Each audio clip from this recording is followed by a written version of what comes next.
Today I talk about the katakana writing system, the counterpart of hiragana.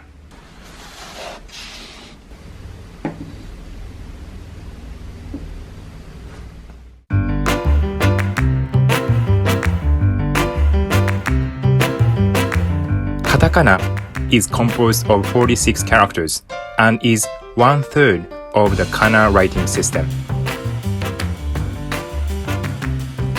The other two being Hiragana and Kanji. For the most part, katakana is used to spell out long words. The Japanese language uses a lot of borrowed words from different languages, and these long words are incorporated in almost everything. How about you? Do you have long words in your own language? How often do you use them? This might sound surprising, but the Japanese language has numerous long words, and actually, a lot of Japanese people think it's too much. Sometimes some long words even have different meanings. For example, when you say mansion in English, it's basically this huge and expensive house in an extremely rich neighborhood. In Japan, if you say mansion, it actually means a normal condominium unit.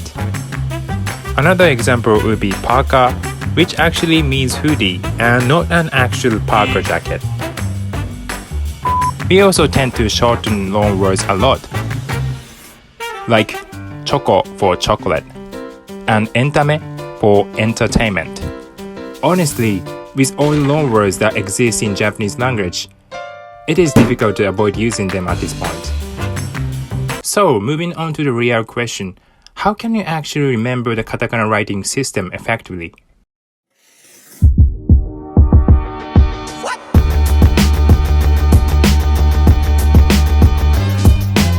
Most of you guys have probably already started learning hiragana or probably already know them by heart. If the latter is the case, I highly recommend remembering katakana by matching it with its hiragana counterparts. For example, this is a in hiragana and this is a in katakana. This is I in hiragana and this is I in katakana. Every katakana character has a hiragana counterpart, so it would be best to match them all together and familiarize yourself with both characters being put side by side. You may also make a small memory matching game for yourself while learning katakana.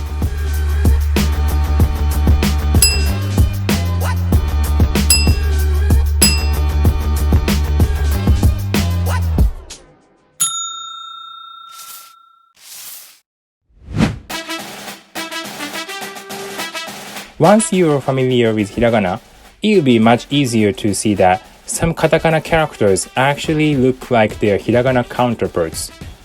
For example, hiragana character ka is actually ka in katakana. Looks pretty similar, right?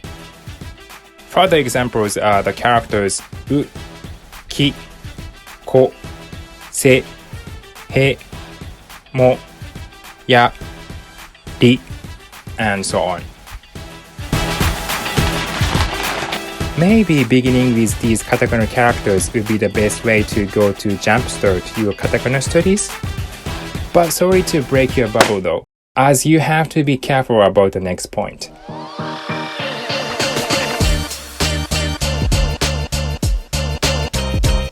A few katakana characters look very similar to each other.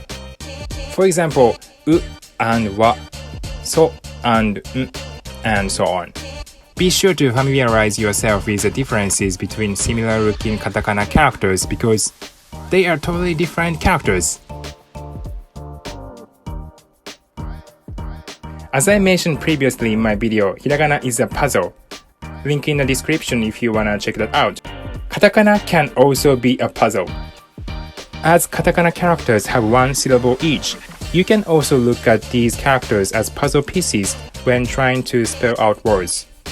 For example, terebi, which means TV, is written like this, and taoru, which means towel, is written like this. As I also mentioned in my previous hiragana video, starting with writing your name is also one good way to start.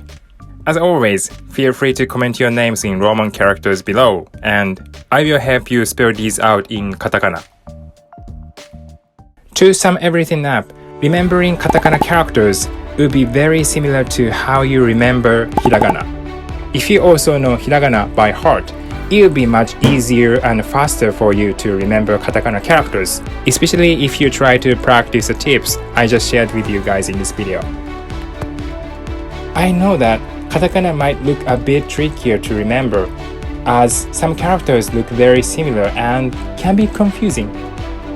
But I get confused over them myself too, so don't worry about it. Take it easy and remember to have fun with your Japanese studies.